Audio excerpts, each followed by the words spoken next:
The Moving Iron Podcast is brought to you by these great sponsors.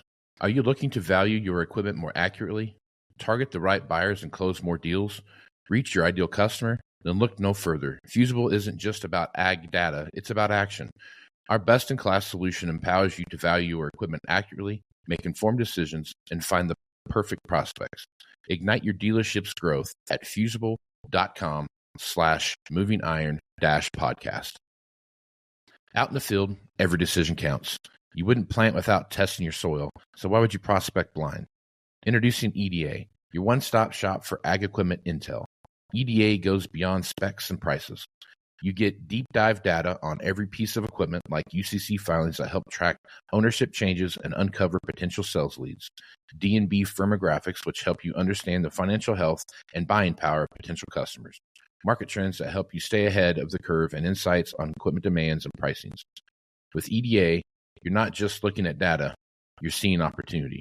Find the right buyer, sell smarter, and build lasting relationships.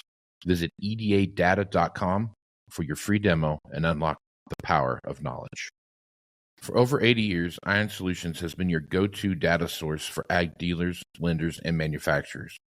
Get powerful appraisal and value forecasting tools that fuel profitable decisions anytime, anywhere.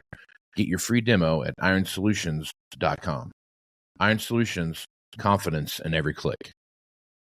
Today, there are many ways to finance ag equipment, but nobody delivers simple, fast, or flexible financing like AgDirect. Learn more about your options to buy, lease, and refinance equipment at agdirect.com. Valley Transportation has been hauling ag and construction equipment across the country for the past 33 years. Call Parker at 800-657-4910 for all your trucking needs. At Valley Transportation, our goal is to help you reach yours. When you partner with Axon, you immediately gain access to a full range of products and solutions designed to meet the complex needs of today's grower. We carry all major brands and sizes of tires and wheels. We specialize in large diameter wheels for large equipment. We have one of the largest OEM replacement wheel inventories in North America. Known for extreme flotation setups, duals, and triples, we have wheels for all makes and models of tractors, sprayers, combines, and grain carts. If we don't have the wheel in stock, we'll custom build, sandblast, and paint in-house. There isn't a more vast inventory in North America dedicated to helping dealers move more iron. With facilities on the West Coast and in the heart of the Midwest, leverage our 230,000 square feet of indoor inventory to solve any problem a grower may have. Move more iron with Axon.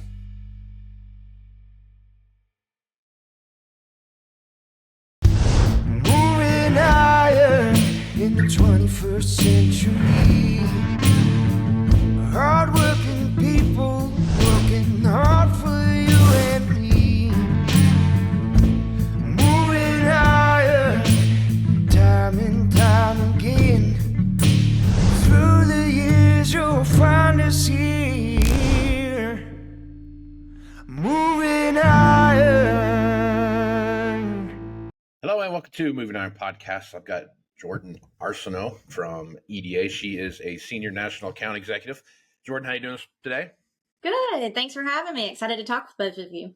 I'm looking forward to it as well. And also I have Jason Meese from Hayden Machinery down in Southeast Missouri? Southwest Missouri. Southwest Missouri, sorry. Yeah, Other side of the thanks state. for having There me. you go. Appreciate you guys being on, taking the time. All right. Jordan, let's start with you first. Let's talk a little bit about what your role is with EDA and how long you've been there. Yeah, so I started at the company at the end of 2013. On my year anniversary, the manager at the time came down and said, "You're in sales." I didn't exactly know what that meant, but it's been a wild ride since then. So I started in digital marketing. When I transitioned into sales, I had to learn all of the other solutions that Randall Riley, now Fusable, offers. And one of those is our data product called EDA. And a lot of you in the industry know that. It's UCC data. And that has been one of the biggest ways that I've connected with dealers, OEMs, aftermarket providers. And that's how I met Jason. So that was about 5 years ago when Jason and I met. I've been doing this now for 10 and a half years. So Jason, I know that at the time you were a sales manager at Hayden Machinery. Help us Yeah. understand exactly what you were doing there and kind of the transition since then. Yeah. So I've held a few different positions with Hayden Machinery. Been in the industry. I like to say all my life. I kind of grew up around it. My family, was in the business as well, and so came to Hayden Machinery in 2017. Started working in outside sales for them, and then transitioned at that time, yes, to the sales manager role. And I was only in that role. I was in that role for a relatively short period of time. And then I went over into the business development side and managed a division for Hayden Machinery that we called our remote division, where we kind of did some industry like application specific projects we kind of catered to. And so I spent quite a bit of time doing that, and I'm still in business development for them. We've kind of changed or shifted our model to more of what I would call a traditional dealer. And so we've been utilizing, as we've been utilizing EDA a lot more aggressively over the last couple of years, and the digital marketing side as well. So, that's kind of You in a nutshell, right? yeah. There we go. Okay, Jason, let's talk about this then. So EDA, I think, is one of the. I think EDA, when I look at EDA, and I used EDA when I was on the dealership side, working through different things. I used EDA in a lot of ways to try to track and try to figure out where the next buying cycle is going to come at, and who those customers are going to participate in that buying cycle. The cool thing about EDA is there's, I don't know how many years worth of data there's in there, but you can go back a long ways and really, you can pull down enough information that it makes Excel crash. So that just kind of show you how much is out there. So there's all kinds of data out there, and you can narrow that down. Talk a little bit how you started using EDA, and then how you use it today. Yeah. So, one of the interesting things that I feel like has happened with EDA over the last probably 4 or 5 years is just, I feel like it's become a lot more sophisticated, which helps with more of the business, right? Mm-hmm. So, as you were kind of talking about, historically it's been UCC filings that just shows us, more about the buying cycle, would maybe tell you a little bit about the customer's fleet, what they had purchased as long as they had financed it. Now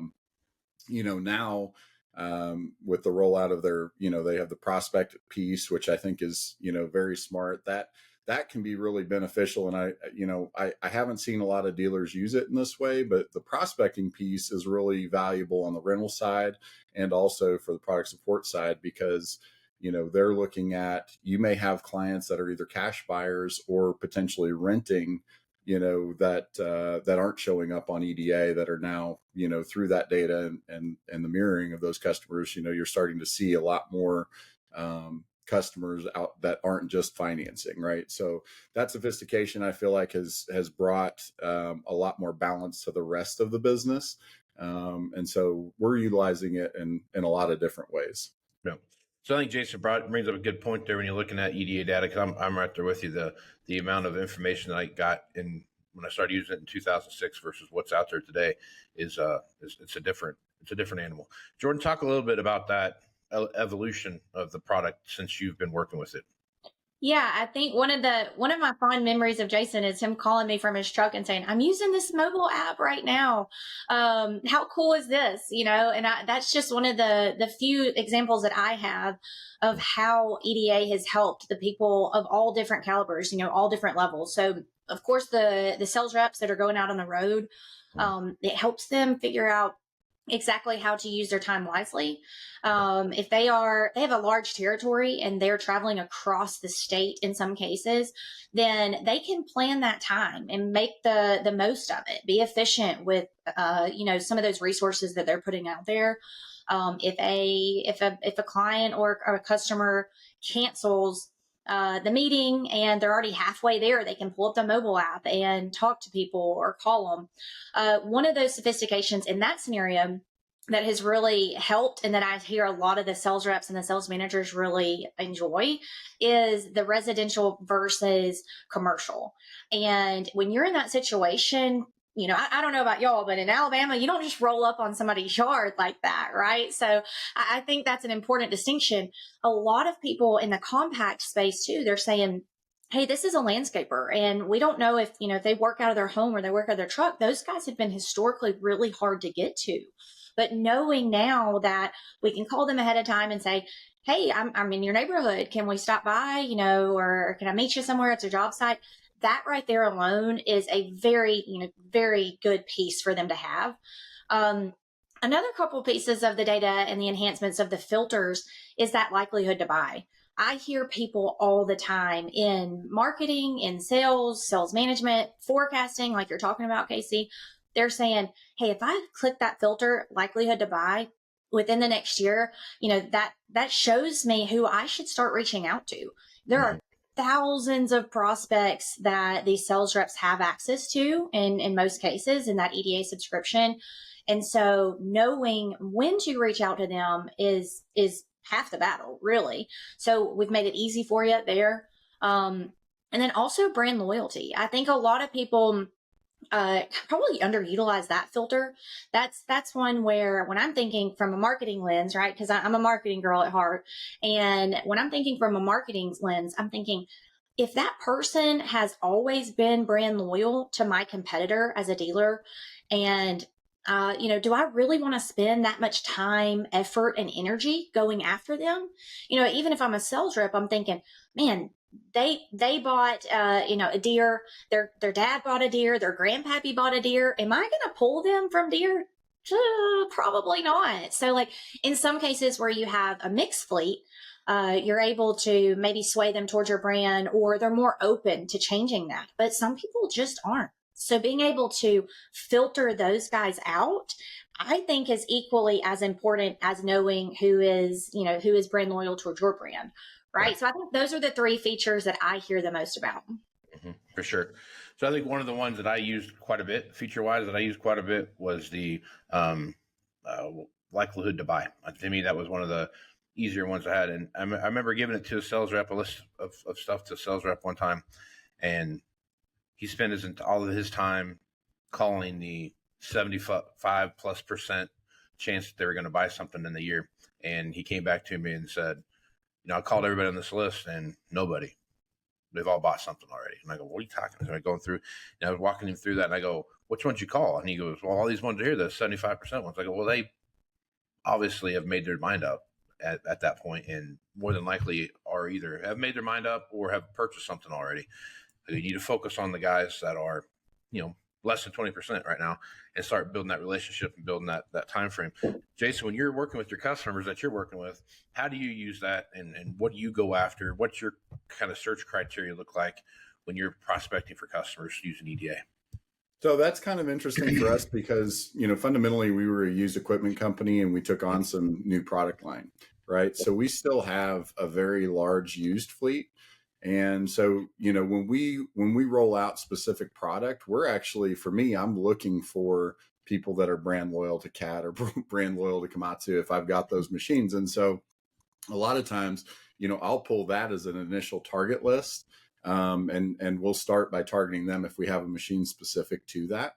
But I also, I'll look for, like on our Kobelco line, sometimes we're looking for Komatsu competitor, another Japanese, excavator manufacturer, that might be something that, we could sway them, in a situation like that. But a lot of times for us, we're very unbiased in the product. And so, if I've got, this morning I've been spending my time working on a CAT 349, and so, I will target, again, we'll utilize that just to target people that are actually brand specific to that product. So, yep, that's the other side of it too. What I spent the majority of my career working at a CAT dealership and John Deere dealership on the ag side, and kind of working my way through that. And the one thing I wanted to have happen was I wanted to sell any competitive trade-ins that we got in as fast as possible, as far away as possible. Right, I wanted to get them out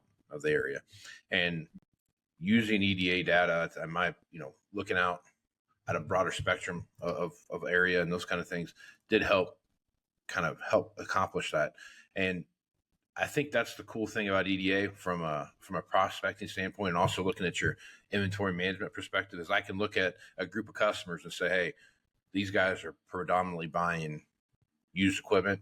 And usually when they step in to buy something, they're buying it at this number of hours typically on it when they get it, or they're buying, 1-year-old stuff or 2-year-old stuff or whatever it is. They might be buying 10-year-old stuff or whatever it is.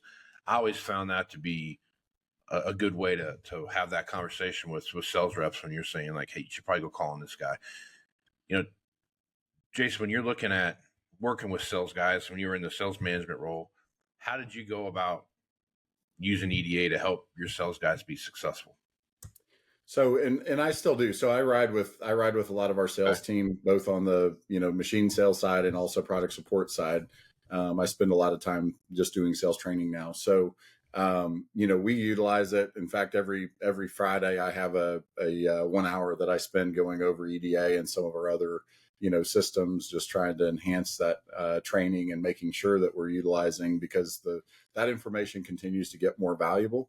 One of the things, Jordan had hit on it, having the mapping feature. Yeah. That's really nice for your territory management, because you might go to an appointment that doesn't last quite as long as you thought it would, or maybe it lasts longer than you thought it would. And now you don't have time to go catch, whatever the second half of your plan was, and still being able to be really effective with your time, being able to look at, what's around you.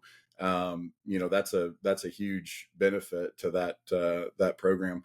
And then for the product support side, I feel like that's an area that it's probably not utilized enough, but it has so much information for the parts team and the service team, as far as what type of fleet. And again, because we have that mixed fleet background, customers that have a mixed fleet, or there's even cases where we look at, okay, well, this customer seems to be heavy in this brand, but we know their service isn't that strong, or their parts department's not that strong, and so we might actually target that a little bit, utilize that information to actually give us a leg up on that business. So, I think there's, and then again, with the prospecting piece, that's another huge, becoming a much bigger ally for the rental side, that we haven't seen as much before.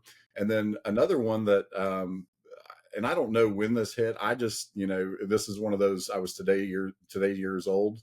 But just a few weeks ago, the customer profile information on there, how in depth that is now, pulling from D&B and actually being able to see a pretty good credit profile on that customer and the overall customer profile, because, we're a relatively small company, we're about a $75 million a year company, and having that, our sales reps are having to do a lot of their, they're chasing a lot of their AR, and they're, we're trying to be ahead of the game when it comes to qualifying a customer. So having that information where they can put in the customer and actually pull that up and see, is this even somebody I want to go after? Do I want to spend my time here, or is this going to be, is this going to end up, me chasing money instead of getting paid? Right.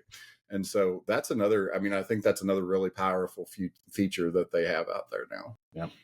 Hey, Casey, I'd like to add to that real quick, if you don't mind. I want to jump in here because I love, Jason, that you said it's underutilized for parts and service. When I first moved to the dealer side of things 2 years ago, I would ask people, are you using this for parts and service? And they were not, and that was like, well, how do we use it? What do we do? And the watches and reports are so good for that. You can have watches that show when they come out of warranty. And we all know that what happens after that first sale determines that second or third sale. So I think having some sort of parts and service component to EDA and having them involved in that, and having some inside sales reps or having the right people reach out when that machine is out of warranty, or when you need to replace a hose, right? Like some of those sorts of things are predictable for the most part, right? And so staying in touch with them and making sure that they're taken care of on that side of things before they have that need makes you stay top of mind when the need arises. So I love that you mentioned that. I think that it's a big opportunity for dealers that maybe they just don't know about. Yep. Yeah. So that was what I was going to talk about next, Jordan. You beat me to it, so thanks for doing that. But they had the parts and service side. I think the leads thing is a good thing. I also, the one thing about the EDA side of it, from the perspective of where your parts department is, as far as where they have the right stuff for the right machines, assuming that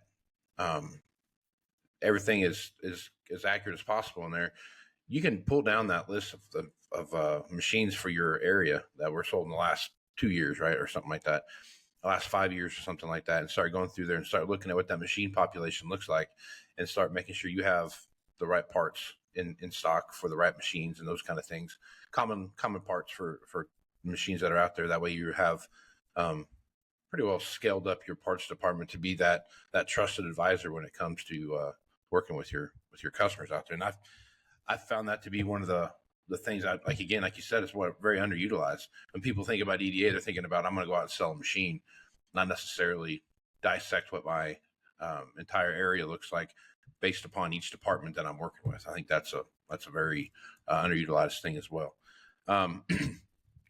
Jason, when you're looking at it from the perspective now, you've kind of shifted over to a little bit on the rental side now, a little more than other parts of your career. How are you using it on the rental side, and what benefits are you finding that you maybe wouldn't have thought that would be helpful on the rental side of your business? Well, I think it just, when you look at the prospect side of it, I just think that, and this has always been, I don't want to say a qualm that I've had, but, I've never wanted to be wholly reliant on UCC data, because, you do have cash buyers in the same space that, Sure. It might mirror another customer. And you also have, people that are going to say, hey, we're just going to rent, and they have very similar needs. Right. And so, having that piece, having the prospecting piece where now they've done the work of, from the marketing side, a lot of times you're mirroring customers, right? We're looking at the data on the customer, and then we're mirroring that to try to project or predict who else might utilize our product and who we could target. And so being able to do that and carrying that over and utilizing that on the rental side as well. And just knowing that you're encompassing more of the industry, right? You're more of the customer. So where it may not break it apart and say, hey, this is a rental customer and this is a retail customer, it's at least putting the customers on the map for you now, and giving you a more complete list of who your targets would be. Yeah, for sure. So we got a rapidly changing environment here. When you look at probably the biggest three things that are out there right now that people think about and worry about is obviously interest rates, especially if you're financing equipment. I've had lots of conversations with folks about, why would I want to trade my 2.5% interest rate in for your 6.5 or 7% interest rate? So you got to have that conversation, which is always a fun one to go down that path with folks. The second one is how technology is integrating with equipment, and more so how people are using technology in general.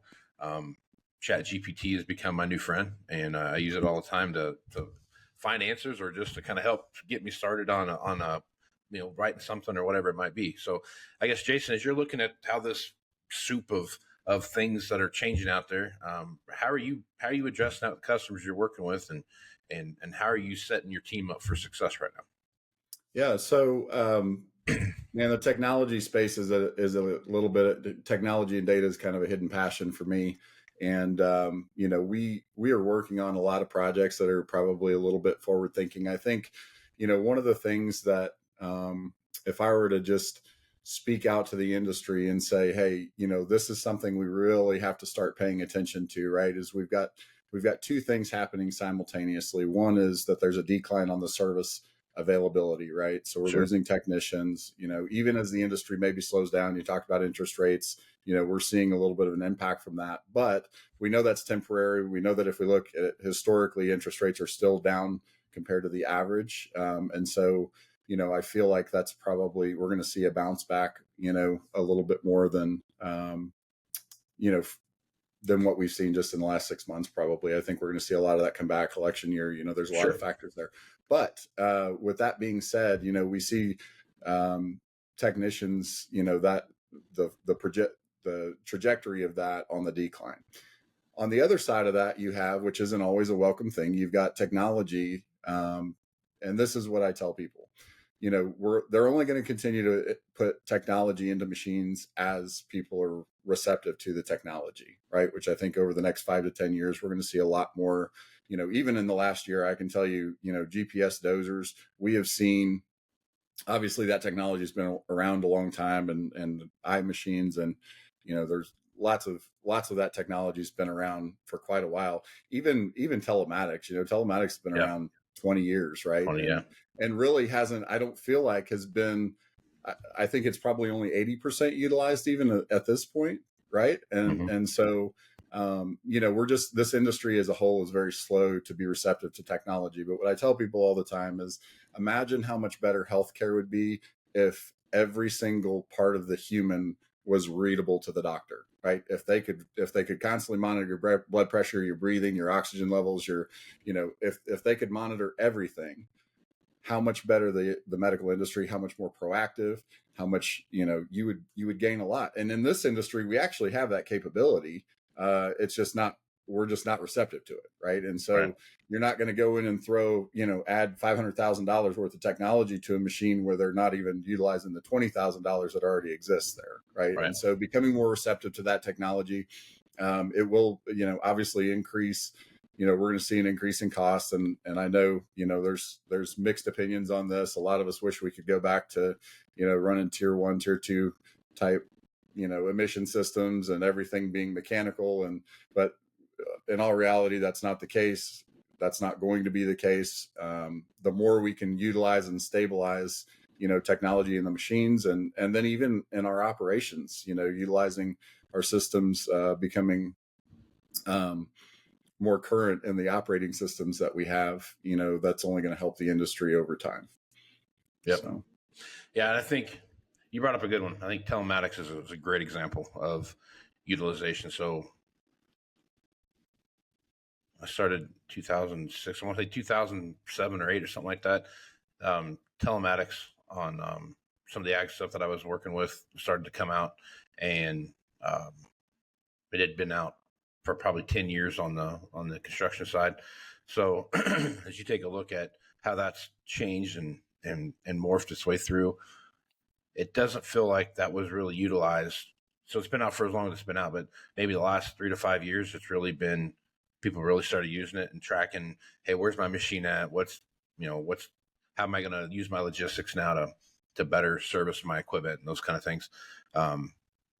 It is a slow roll in a lot of cases to get people to use, specifically, even as simple as telematics, which for the most part, I think is free. I don't think you even have to pay for it in most places.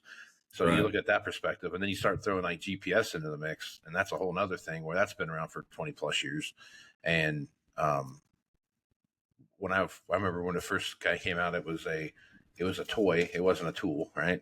And you only got it because you were either it was, I heard a lot of people say this, it's a rich man's toy, right? Well, now if your GPS goes down, you lose your AB line, most guys just stop what they're doing, and they'll blow the engine up in the machine they're using before they'll stop using the GPS. You know what I mean? So it's a crazy scenario how that slipped around.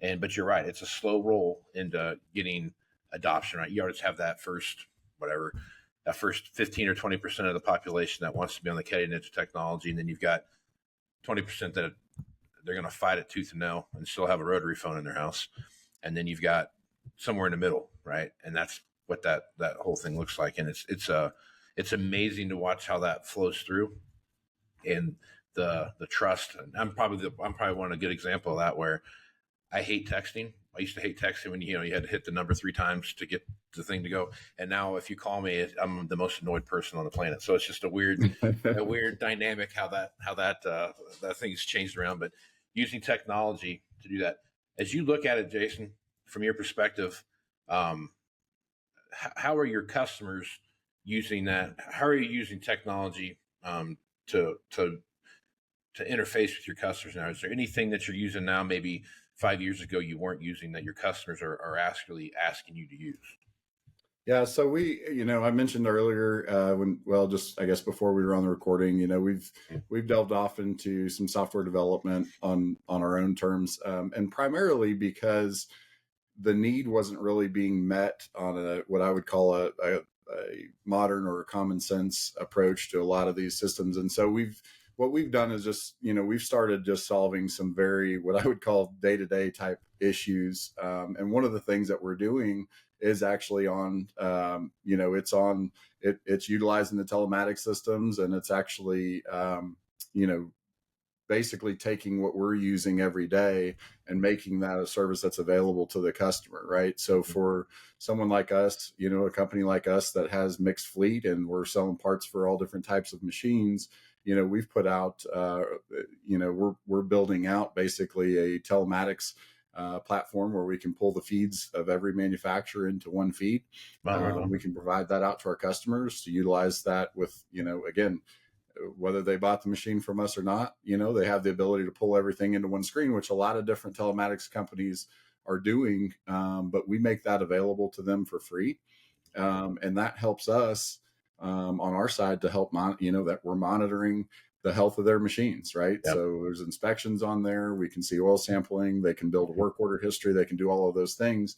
And so for my parts team, if a customer does an inspection on their machine and it shows a broken mirror, my parts team has the ability to go and send a text and say, hey, we saw on this inspection, you've got a broken mirror. And so then we follow up that way, works with service dispatching. I mean, it does a lot of different things. And that system is, it's all set up on a data lake. So, it has the ability to integrate with our other systems as well through that space. Yeah. So anyway, that's one of the things. It's creating a solution for customers that maybe have been slower to accept technology, just giving them a very basic platform to manage their fleet. You're not going to manage a 2,000 machine fleet on there, but if you got 50, it's a really good way to, cost track and do those things. And having a dealer that be dealer provided helps them. And also, we're using data trends on that to see how long it takes them to consume teeth on different machines, how long, cutting edges to be able to, look ahead at oil changes and things like that. Right. And so that helps not only helps the customer from a convenience standpoint, but that helps, that will help even with like our parts stocking inventory, like you were saying earlier, if I look at, an entire fleet of the market and I should have a pretty good idea of what I need to stock. If I can predict when they're going to need those products, that helps cut down on my inventory as well and helps me be prepared. So just, utilizing some very basic, very basic solutions that are fairly simplistic, but needed in the industry. One of the benefits of having an industry that's slow to adopt technology is that it's pretty easy to find solutions to things like that. So for sure. Yeah, I think so too. Jason, folks want to reach out to you. What's the best way to do that? Yeah. So our website is myhayden.com. It's Hayden with an Hayden. That's awesome. Often gets messed up. But Hayden. And they can email me too if they're looking for assistance on, really, I be honest with you, if there's anything I can help with industry related heavy equipment, I'm always happy to meet new friends and help along the way. But my email is just jasonym@myhayden.com. Right on. Well, guys, I appreciate you being on the podcast. We'll catch you again next time. Good. Thank you. Right on. Thank you. Casey Seymour with Moving Iron Podcast. Check me out on Facebook, Twitter, and Instagram at Moving Iron LLC. Go to LinkedIn at Moving Iron Podcast and check out the video version over the YouTube channel, which is the Moving Iron Podcast YouTube channel. And you can see everything there that is Moving Iron related. Go to movingironllc.com for everything Moving Iron related and all the information for the Moving Iron Summit coming up here in Nashville, Tennessee, November 4th through the 6th. You can get all the information there. This month should have everything up there for what the program will look like.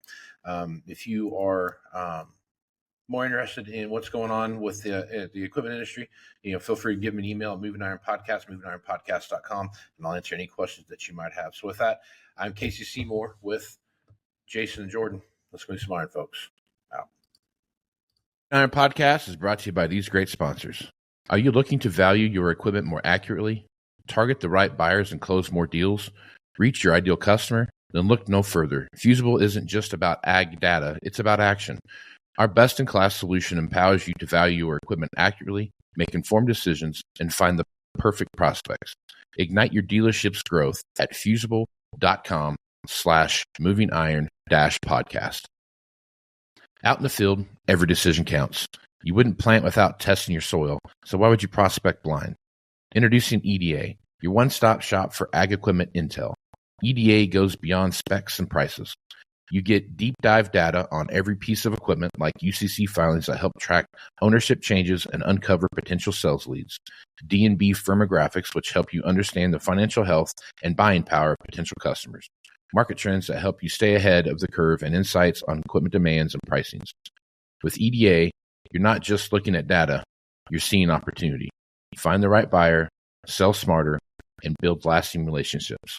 Visit edadata.com for your free demo and unlock the power of knowledge. For over 80 years, Iron Solutions has been your go-to data source for ag dealers, lenders, and manufacturers. Get powerful appraisal and value forecasting tools that fuel profitable decisions anytime, anywhere. Get your free demo at ironsolutions.com. Iron Solutions, confidence in every click. Today, there are many ways to finance ag equipment, but nobody delivers simple, fast, or flexible financing like AgDirect. Learn more about your options to buy, lease, and refinance equipment at agdirect.com. Valley Transportation has been hauling ag and construction equipment across the country for the past 33 years.